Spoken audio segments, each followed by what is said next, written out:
Makanya ketika orang-orang Yahudi dan Nasrani mereka mengingkari kerasulan Nabi Muhammad SAW padahal sudah datang bukti yang nyata kepada mereka, maka Allah ancam mereka dengan neraka jahanam. Allah katakan, innal ladzina kafaru min ahlil kitab wal musyrikina fi nari jahannam khalidina fiha ulaika syarrul bariyah. Sungguh orang-orang kafir dari golongan ahli kitab dan orang-orang musyrik akan masuk ke neraka jahanam, mereka kekal di dalamnya selama-lamanya. Di sini ada poin penting. Satu pertanyaan bagi antum. Yang bisa jawab kasih samput. Jadi kalau seandainya ada orang yang mengatakan, bukankah Allah Subhanahu wa taala Maha Adil? Adil itu artinya akan memperlakukan seseorang sesuai dengan perbuatannya. Itu adil namanya. Melakukan sesuatu atau memperlakukan seseorang berdasarkan sesuai dengan perbuatannya, kan? Tidak boleh seseorang menghukum di luar batas kejahatannya. Kalau orang menghukum itu harus sesuai dengan kejahatannya, kan? Ini orang musyrik, orang-orang kafir, hidupnya sama dengan kita. Kalau umat Rasul ya antara 60 sampai 70 tahun, kan? Tapi ketika masuk neraka dikekalkan di dalamnya. Mana keadilannya? Ya harusnya kalau dia melakukan kekufuran 60 tahun, ya 60 tahun sajalah di neraka. Atau kalau dia melakukan 70 tahun maksiat, harusnya 70 tahun aja di neraka, kan? Kenapa dikekalkan dia? Ya alhamdulillah wassalatu wassalamu ala Rasulillah wa ala alihi wa sahbihi wa mawalah wa la hawla wa la quwata illa billahi wa ba'du. A'udzu billahi minasyaitonir rajim. Bismillahirrahmanirrahim. Lam yakunil ladzina kafaru min ahlil kitab wal musyrikina munfakkina hatta ta'tiyahumul bayyinah. Rasulun minallahi yatslu suhufan mutahhara fiha kutubun qayyimah wa ma tafarraqa alladhina utul kitaba illa min ba'di ma ja'athumul bayyinah wa ma umiru illa liya'budullaha mukhlishina lahuddin hunafa wa yuqimus salata wa yu'tuz zakata wa dhalika dinul qayyimah. Innal ladzina kafaru min ahlil kitab wal musyrikina fi nari jahannam khalidina fiha ulaika hum syarrul bariyah. Innal ladzina amanu wa amilus salihati ulaika hum khairul bariyah. Jazaohum inda rabbihim jannatu adnin tajri min tahtiha al-anhar khalidina fiha abada radhiyallahu anhum waradu an dzalika liman khasyiya rabbah. Orang-orang yang kafir dari kalangan ahli kitab dan orang-orang musyrik tidak akan meninggalkan agama mereka sampai datang kepada mereka bukti yang nyata, yaitu seorang rasul dari Allah yang membacakan lembaran-lembaran yang suci dari Al-Quran. Di dalamnya terdapat isi kitab-kitab yang lurus. Dan tidaklah terpecah belah orang-orang ahli kitab melainkan setelah datang kepada mereka bukti yang nyata. Padahal mereka hanya diperintahkan menyembah Allah dengan ikhlas, mentaatinya semata-mata karena menjalankan agama, dan juga agar melaksanakan salat, menunaikan zakat, dan yang demikian itu agama yang benar. Sungguh orang-orang kafir dari golongan ahli kitab dan orang-orang musyrik akan masuk ke dalam jahanam. Mereka kekal di dalamnya selama-lamanya. Mereka itulah adalah sejahat-jahat makhluk. Dan sungguh orang-orang yang beriman dan mengerjakan kebaikan, mereka itu adalah sebaik-baik makhluk. Balasan mereka di sisi Tuhan mereka adalah surga Aden yang mengalir di bawahnya sungai-sungai. Mereka kekal di dalamnya selama-lamanya. Allah redha terhadap mereka dan mereka pun redha kepadanya. Yang demikian itu adalah balasan bagi orang-orang yang takut kepada Tuhannya. Ma'asyiral muslimin yang dimuliakan Allah Subhanahu wa taala. Surah Al-Bayyinah ini dari tartib Al-Quran masuk pada surat ke-98. dengan jumlah ayat 8, jumlah kalimat 94 dan jumlah huruf 412 huruf.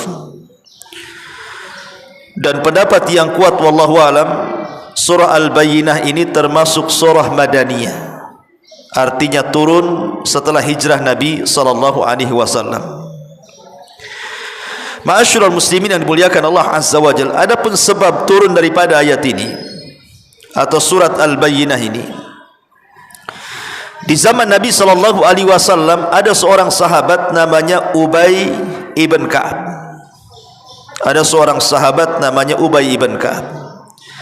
Dan Ubay ibn Ka'ab ini satu di antara 4 sahabat yang direkomendasikan Nabi untuk diambil Qur'annya. Kata Nabi SAW, ambillah Al-Quran dari 4 orang. Pertama dari Abdullah ibn Mas'ud radhiyallahu anhu, yang kedua dari Ubay ibn Ka'ab, yang ketiga dari Mu'ad ibn Jabal, dan yang keempat dari Salim maula Abi Hudzaifah. Inilah 4 sahabat yang direkomendasikan Rasul ambil Quran dari mereka.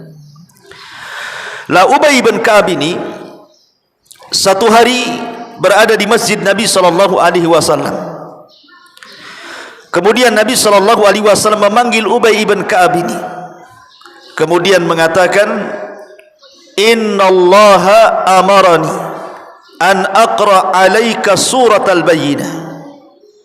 Anak-anak tolong jangan ribut ya itu. Suruh di luar aja kalau ribut tuh. Jadi Allah Subhanahu wa taala memerintahkan aku untuk membacakan Al-Qur'an kepadamu surah Al-Bayyinah. Jadi Ubay ketika mendengar namanya disebut-sebut Allah, langsung kemudian ngomong kepada Nabi, Asammanillahu ya Rasulullah. Rasul, apakah Allah Subhanahu wa taala menyebut namaku? Maka Nabi sallallahu alaihi wasallam, ya, namamu disebut-sebut Allah Subhanahu wa taala. Maka Nabi mengatakan, Allah perintahkan aku ya Ubay untuk membacakan kepadamu 1 surat. Kemudian Nabi sallallahu alaihi wasallam membacakan surah Al-Bayyinah ini. Lam yakunil ladzina kafaru min ahlil kitab ila akhiril ayat. Pertanyaan pun muncul, kenapa Ubay ibn Ka'ab yang disebut-sebut namanya di hadapan Allah Subhanahu wa taala? Bukankah di sana ada Abu Bakar, ada Umar, ada Utsman, ada Ali, ada 10 sahabat yang disebut dengan al-asyaratu al-mubasysyiruna bil jannah. 10 sahabat yang dihabar gembirakan masuk surga. Kenapa tidak mereka? Kenapa Ubay ibn Ka'ab? Ada apa dengan Ubay ibn Ka'ab ini? Ma'asyiral muslimin yang dimuliakan Allah Azza wa Jalla, Al-Imam At-Tabari beliau menyebutkan satu riwayat. Jadi satu hari Ubay ibn Ka'ab ini berselisih qiraah Al-Quran dengan Abdullah ibn Mas'ud, dan dua-duanya pakar Quran yang disuruh Nabi untuk mengambil Al-Quran dari keduanya. Jadi satu hari Ubay ini membaca sebuah ayat dalam Al-Quran yang berbeda qiraahnya dengan yang dibaca Abdullah ibn Mas'ud radhiyallahu anhu. Akhirnya kemudian Ubay pun menyalahkan Abdullah ibn Mas'ud sebagaimana Abdullah ibn Mas'ud menyalahkan Ubay dan mengatakan, aku mendengar qiraah ini dari Nabi. Kata Abdullah ibn Mas'ud, saya pun mendengar qiraah ini dari Nabi. Akhirnya dua-duanya menghadap Nabi SAW. Tiba-tiba Nabi SAW membenarkan qiraah Ibnu Mas'ud, dan satu sisi juga membenarkan qiraahnya Ubay ibn Ka'ab. Jadi dalam hati Ubay ibn Ka'ab ini tidak terima. Kok bisa gitu ya? Nabi SAW membenarkan dua-duanya dan tidak menyalahkan satu di antara keduanya. Jadi adalah perasaan-perasaan jahiliyah di dalam hatinya Ubay ini. Makanya kemudian Nabi SAW menjelaskan kepada Ubay, wahai Ubay, ketika Jibril menurunkan wahyu kepadaku, maka Jibril mengajarkan kepadaku sab'atu ahruf, 7 qiraah, 7 lahjah kepadaku. Makanya Nabi SAW terkadang mengajarkan qiraah kepada Ibnu Mas'ud yang berbeda qiraahnya dengan Ubay ibn Ka'ab. Dan pada hari ini qiraah Al-Quran ma'ruf, ada Qalun gitu ya, ada Hafaz gitu, ada orang yang membaca wadduha, ada orang yang membaca wadduha kan itu ya. Terjadi qiraah di sini, perbedaan qiraah. Akhirnya dari situlah kemudian Ubay ibn Ka'ab ditepuk dadanya, dan Nabi SAW mengatakan, mudah-mudahan Allah hilangkan syaitan dalam dadamu, sifat-sifat yang ada dalam dadamu. Dari sinilah Allah Subhanahu wa taala katakan dalam surah Al-Yamkunil, sebagaimana yang tadi saya katakan, rasulun minallahi yatlu suhufan mutahhara, yaitu seorang rasul dari Allah, maksudnya Nabi SAW yang membacakan lembaran-lembaran Al-Quran yang suci. Artinya yang dibaca Ibnu Mas'ud juga benar, yang dibaca Ubay ibn Ka'ab juga benar. Inilah diantara asbab nuzul surah lam yakunil ladzina kafaru min ahlil kitab. Taib. Ma'asyiral muslimin yang dimuliakan Allah Subhanahu wa taala, yang menarik adalah sahabat Ubay ibn Ka'ab ini disebut-sebut namanya oleh Allah Subhanahu wa taala. Pertanyaannya, apakah hanya Ubay ibn Ka'ab saja yang disebut namanya di hadapan Allah? Mungkinkah saya ataupun antum atau siapapun yang mendengar kajian ini disebut namanya oleh Allah Subhanahu wa taala? Maka jawabannya mungkin, tapi syaratnya satu. Kalau nama antum ingin disebut-sebut di hadapan Allah, syaratnya satu: jadilah orang yang paling dicintai Allah Subhanahu wa taala. Karena Nabi SAW mengatakan, innallaha idza ahabba 'abdan nada Jibril. Allah itu kalau mencintai hambanya, maka yang pertama dipanggil adalah Jibril. Kemudian Allah Subhanahu wa taala berfirman kepada Jibril, ya Jibril, inni uhibbu fulanan fa ahibbahu. Jibril, aku suka dengan si fulan, kau harus suka juga dengan dia. Maka Jibril memanggil seluruh malaikat dan mengatakan, ya malaikat Allah, innallaha yuhibbu fulanan fa ahibbuhu. Wahai malaikat-malaikat Allah, dimanapun anda berada, Allah sudah mencintai seorang hamba, maka kalian wajib mencintai hamba yang Allah cintai. Jadi kalau kita ingin disebut namanya, carilah amalan-amalan yang menyebabkan Allah cinta dengan kita. Karena efeknya kalau Allah cinta dengan kita, ikhwan, dalam hadis kursi Allah Subhanahu wa taala mengatakan apa? Wa ma yazalu 'abdi yataqarraba ilayya bin nawafil hatta uhibbahu fa idza ahbabtuhu kuntu sam'ahu alladhi yasma'u bihi wa basarahu alladhi yubsiru biha wa basarahu alladhi yubsiru biha wa yadahu allati yubtishu biha ila akhiril hadis. Dalam sebuah hadis kursi Rasul mengatakan, apabila hambaku terus mendekat kepadaku dengan perkara-perkara sunnah, maka aku makin cinta dengan dia. Jadi kalau kita ini melengkapi ibadah kita yang wajib dengan yang sunnah, maka Allah akan cinta dengan kita. Dan kalau Allah sudah cinta dengan kita, Allah akan jadi pendengaran yang kita mendengar dengannya, Allah akan jadi penglihatan yang kita melihat dengannya, Allah akan jadi tangan yang kita bergerak dengannya, dan begitu seterusnya. Maknanya, kalau Allah sudah mencintai kita, ikhwan, maka kita akan diberikan taufik. Antum tidak akan memandang kecuali yang baik, tidak akan mendengar kecuali yang baik, tidak melangkahkan kecuali yang baik, dan itu taufik dari Allah Subhanahu wa taala. Ma'asyiral muslimin yang dimuliakan Allah Azza wa Jalla, inilah diantara asbab nuzul dari surah Al-Baqarah. Kita masuk pada ayatnya. Allah Subhanahu wa taala mengatakan, lam yakunil ladzina kafaru min ahlil kitab wal musyrikina munfaqina hatta ta'tiyahumul bayyinah. Orang-orang kafir dari golongan ahli kitab, maksudnya Yahudi dan Nasrani, dan orang-orang musyrik tidak akan meninggalkan agama mereka sampai datang kepada mereka bukti yang nyata. Sebelum Nabi SAW diangkat menjadi Nabi dan Rasul, orang-orang Yahudi dan Nasrani yang ada di kota Madinah itu, mereka satu hati. Apa satu hati mereka?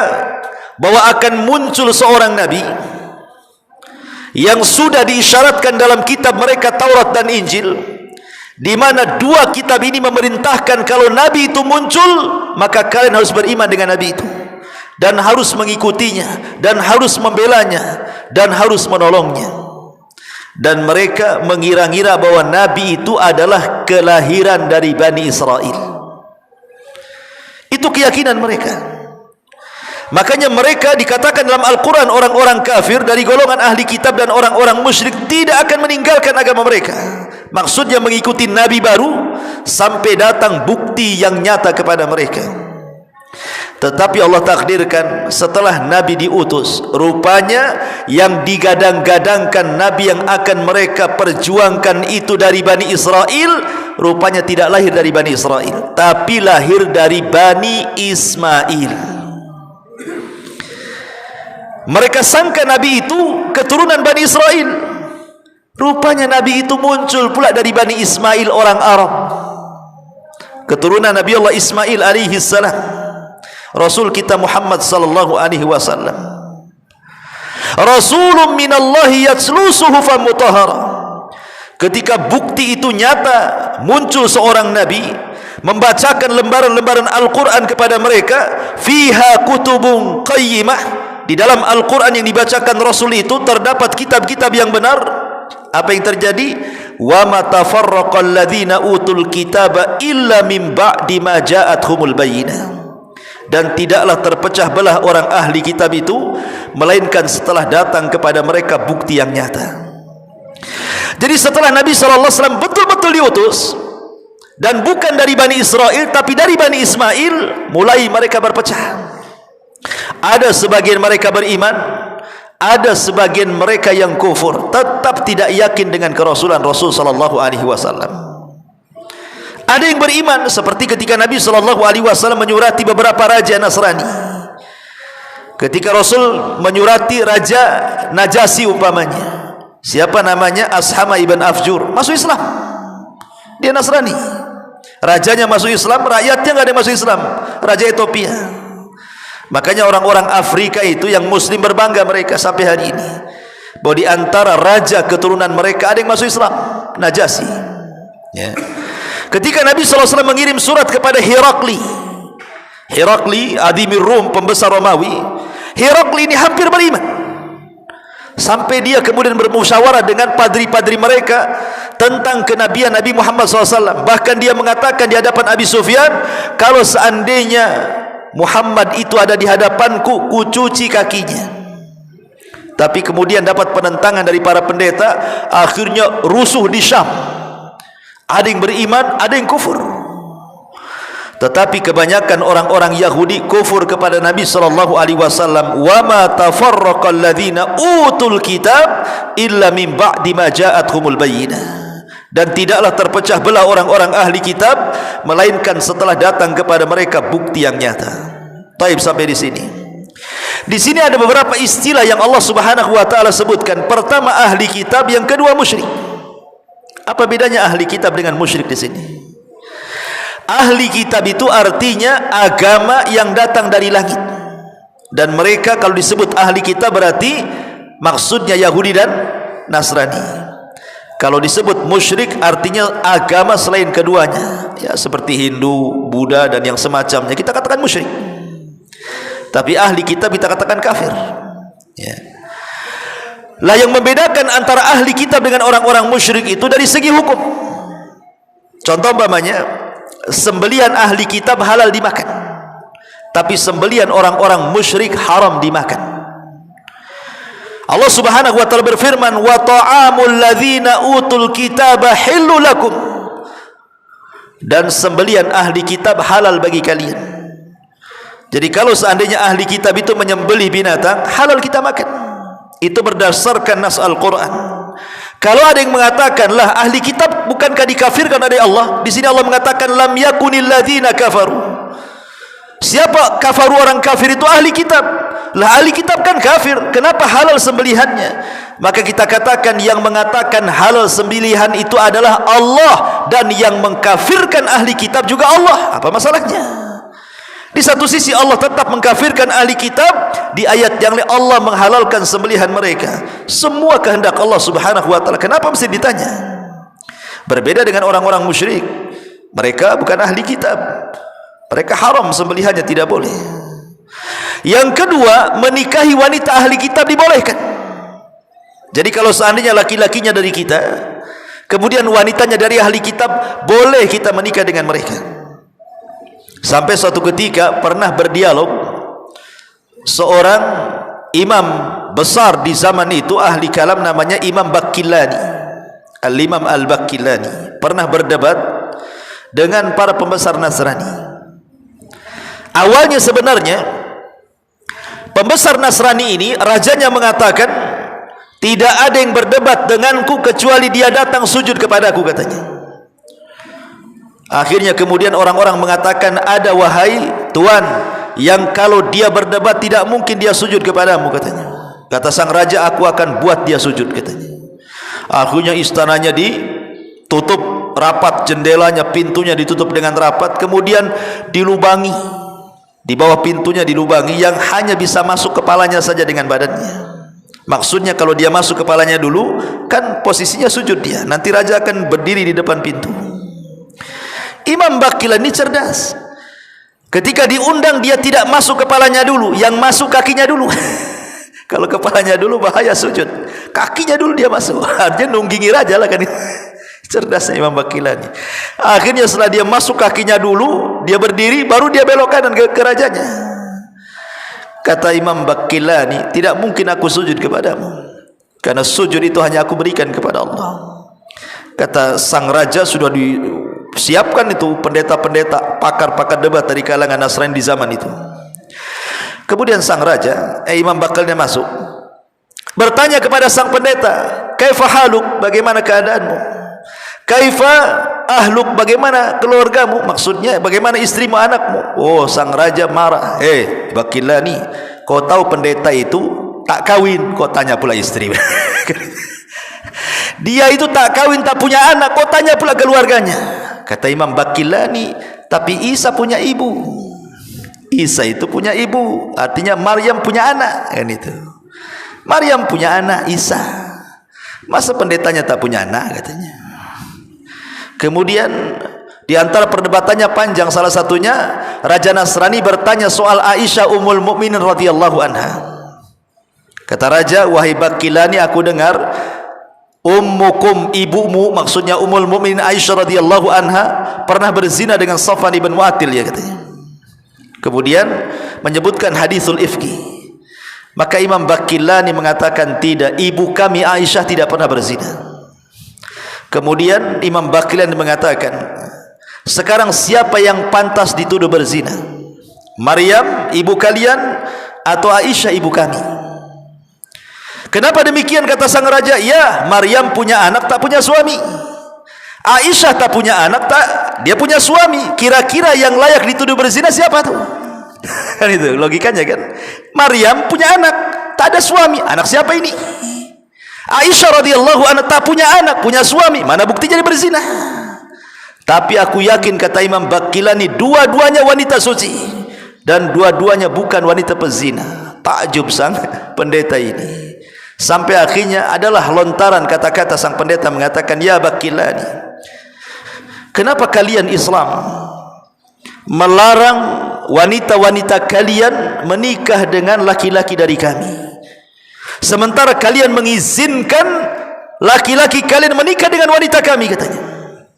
Maka Imam Baqillani mengatakan, bukan kami melarang wanita-wanita kami menikah dengan laki-laki kalian, tetapi karena kalian mengingkari kerasulan Nabi Muhammad sallallahu alaihi wasallam. Kalau kalian mengakui kerasulan Nabi sallallahu alaihi wasallam, maka kami persilahkan wanita kami menikah dengan kalian. Tapi ketika kalian mengingkari kerasulan Nabi sallallahu alaihi wasallam, maka agama kami melarang, tidak boleh wanita kami menikah dengan laki-laki kalian. Artinya bahwa di sini apa? Perbedaan ahli kitab dengan orang musyrik. Kalau orang musyrik enggak boleh, walaupun wanitanya dari mereka tetap tak boleh. Pamannya wanitanya Hindu atau Buddha gitu, enggak boleh. Tapi kalau wanitanya Yahudi ataupun Nasrani, dibolehkan dalam Islam. Itulah perbedaan ahli kitab dengan orang-orang musyrik. Kemudian Allah Subhanahu wa taala mengatakan, "Wa ma umiru illa liya'budullaha mukhlishina lahud-din hunafa wa yuqimus salata wa yu'tuz zakata wa dzalika dinul qayyimah." Padahal mereka hanya diperintah menyembah Allah dengan ikhlas mentaatinya semata-mata karena menjalankan agama, dan juga agar melaksanakan salat, menunaikan zakat. Yang demikian itu adalah agama yang benar, agama yang lurus. Seolah-olah Allah ingin katakan, hei ahli kitab, kenapa kalian tidak yakin dengan Nabi Muhammad SAW? Bukankah agama yang dibawa Nabi Muhammad SAW adalah agama yang lurus, agama yang hanif, yang jauh dari kesyirikan, sebagaimana agama yang pernah dibawa oleh nabi-nabi kalian? Dan itulah agama yang benar. Kenapa kalian tidak ikut? Apa bedanya agama yang dibawa nabi kami dengan yang dibawa nabi kalian? Seolah-olah Allah ingin katakan seperti itu.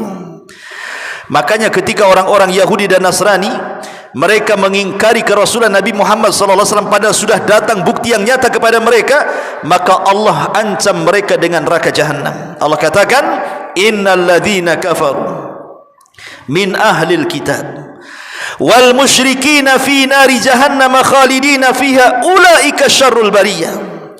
Sungguh orang-orang kafir dari golongan ahli kitab dan orang-orang musyrik akan masuk ke neraka jahanam, mereka kekal di dalamnya selama-lamanya. Di sini ada poin penting. Satu pertanyaan bagi antum. Yang bisa jawab kasih samput. Jadi kalau seandainya ada orang yang mengatakan, bukankah Allah Subhanahu wa taala Maha Adil? Adil itu artinya akan memperlakukan seseorang sesuai dengan perbuatannya. Itu adil namanya. Melakukan sesuatu atau memperlakukan seseorang berdasarkan sesuai dengan perbuatannya, kan? Tidak boleh seseorang menghukum di luar batas kejahatannya. Kalau orang menghukum itu harus sesuai dengan kejahatannya, kan? Ini orang musyrik, orang-orang kafir, hidupnya sama dengan kita. Kalau umat Rasul ya antara 60 sampai 70 tahun, kan? Tapi ketika masuk neraka dikekalkan di dalamnya.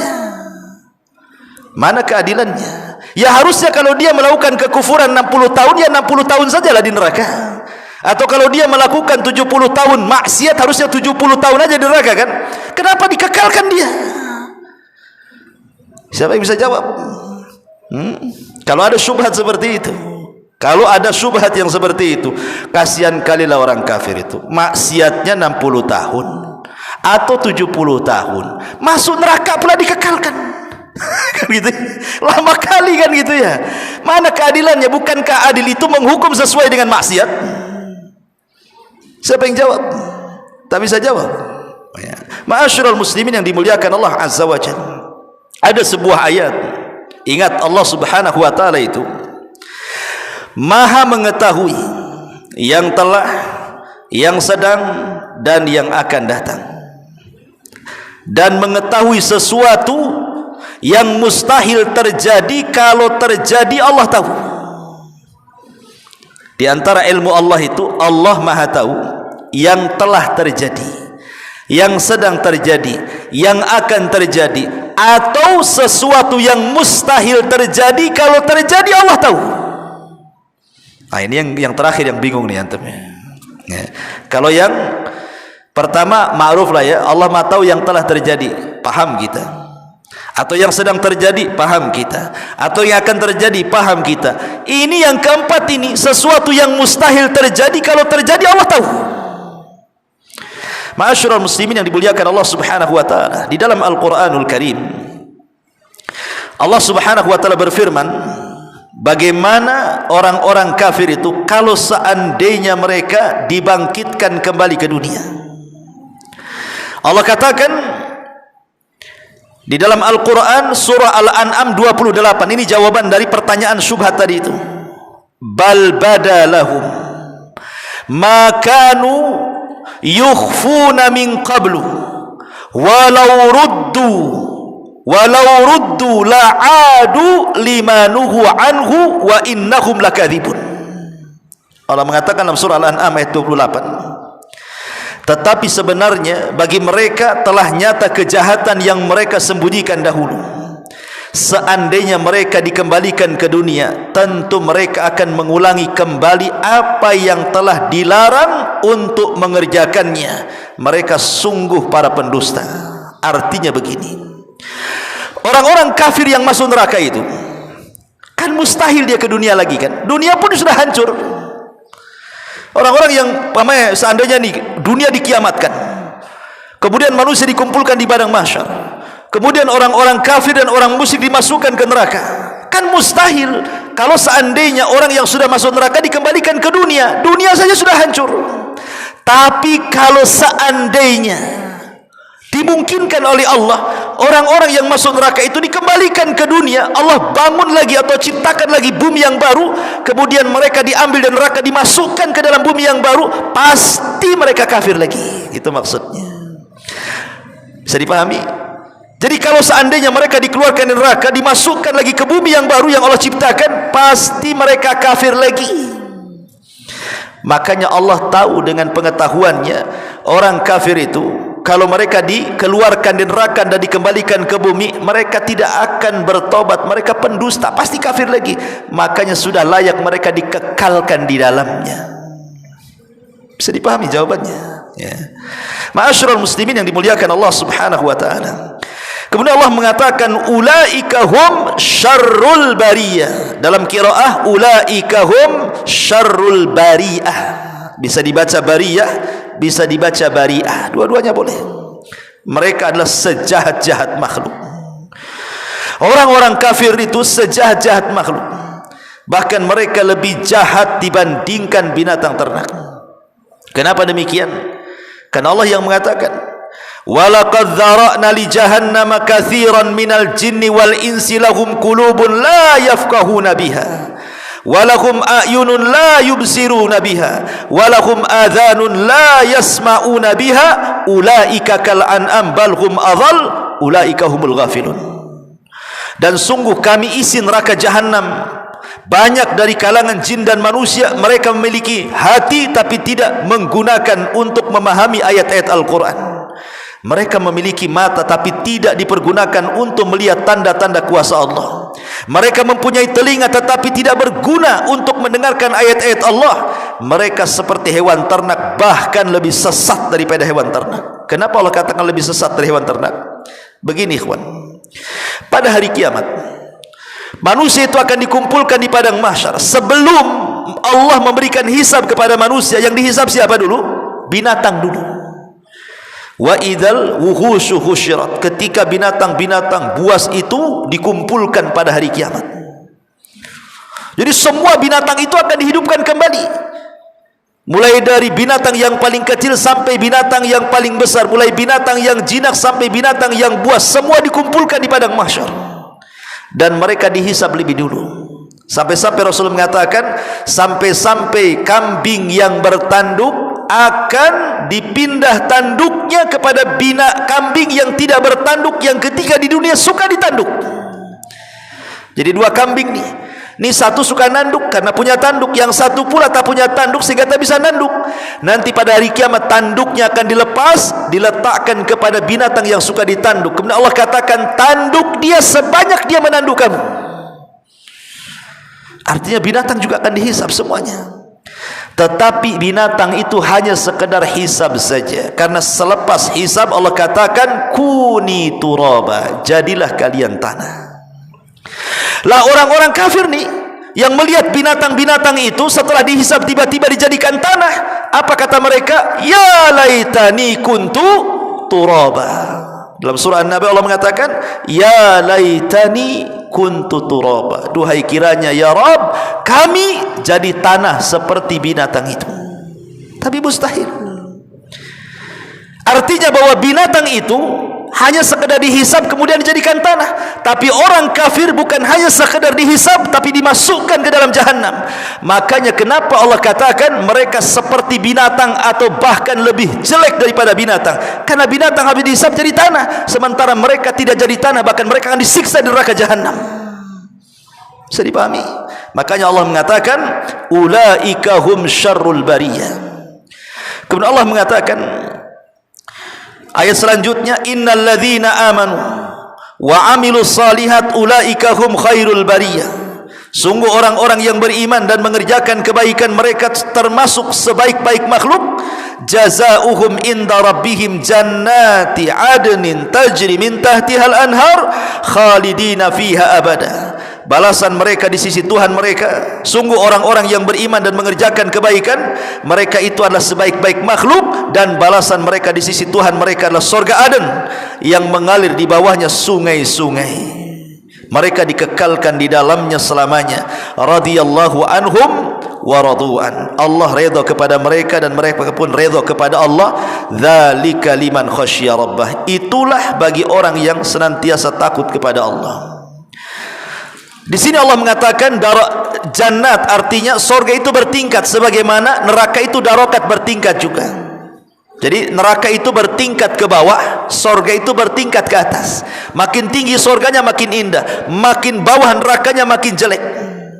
Dan ulama membagi derajat neraka itu, yang paling bawah untuk orang munafik. Neraka yang paling bawah itu untuk orang munafik. Sebagaimana Allah mengatakan innal munafiqina fi darkil asfali minan nar. Orang munafik diletakkan di intip neraka paling dalam. Baru di atas orang munafik adalah orang murtad. Jadi orang yang tadinya masuk Islam kemudian murtad, maka dia di atasnya munafik. Setelah orang murtad baru orang musyrik. Kemudian di atasnya orang musyrik baru orang kafir yang murni dari kalangan ahli kitab Yahudi dan Nasrani. Baru di atasnya seorang ahli tauhid yang bermaksiat kepada Allah Subhanahu wa taala. Itu tingkatan neraka itu. Ya. Artinya di sini menunjukkan yang paling parah siapa? Munafik. Baru keduanya murtad. Baru keduanya musyrik. Baru seterusnya ahli kitab. Baru di atasnya yang paling rendah orang-orang yang beriman tapi mereka bermaksiat kepada Allah Azza wa Jalla, yang dosanya tahta masyiatillahi Azza wa Jalla. Lah sebagaimana neraka itu darakat, maka surga itu darajat. Apa sih darakat, apa darajat? Kalau darajat itu naik ke atas, itu disebut darajat, makin tinggi makin indah. Kalau darakat itu turun ke bawah, makin rendah makin jahat, makin rendah makin bahaya, makin rendah makin menakutkan. Lah ketika surga Rasul istilahkan darajat, menunjukkan bahwa orang masuk surga itu harus ada pengorbanan, karena naik itu lelah. Antum naik gunung capek, ya. Tapi neraka itu tinggal jegur saja. Mudah kan orang jegur itu? Antum naik gunung, habis itu melemparkan diri. Lebih mudah melemparkan diri atau naik ke gunung? Lebih mudah melemparkan diri daripada naik ke gunung. Karena masuk neraka itu tidak perlu belajar, ikhwan. Antum kalau masuk neraka tidak perlu sekolah. Tapi kalau masuk surga perlu sekolah, gitu maksudnya, ada ilmunya. Kalau masuk neraka tidak perlu belajar. Ya, tidak perlu belajar antum. Ikut saja minum khamar itu. Ikut saja menyembah selain daripada Allah. Tidak perlu belajar orang masuk neraka itu. Makanya surga itu mahal dan neraka itu murah. Ma'asyiral muslimin yang dimuliakan Allah Azza wa Jalla, subhanaka wa bihamdika asyhadu an la ilaha illa anta astaghfiruka wa atubu ilaik. Allahu ta'ala alam. Assalamualaikum warahmatullahi wabarakatuh.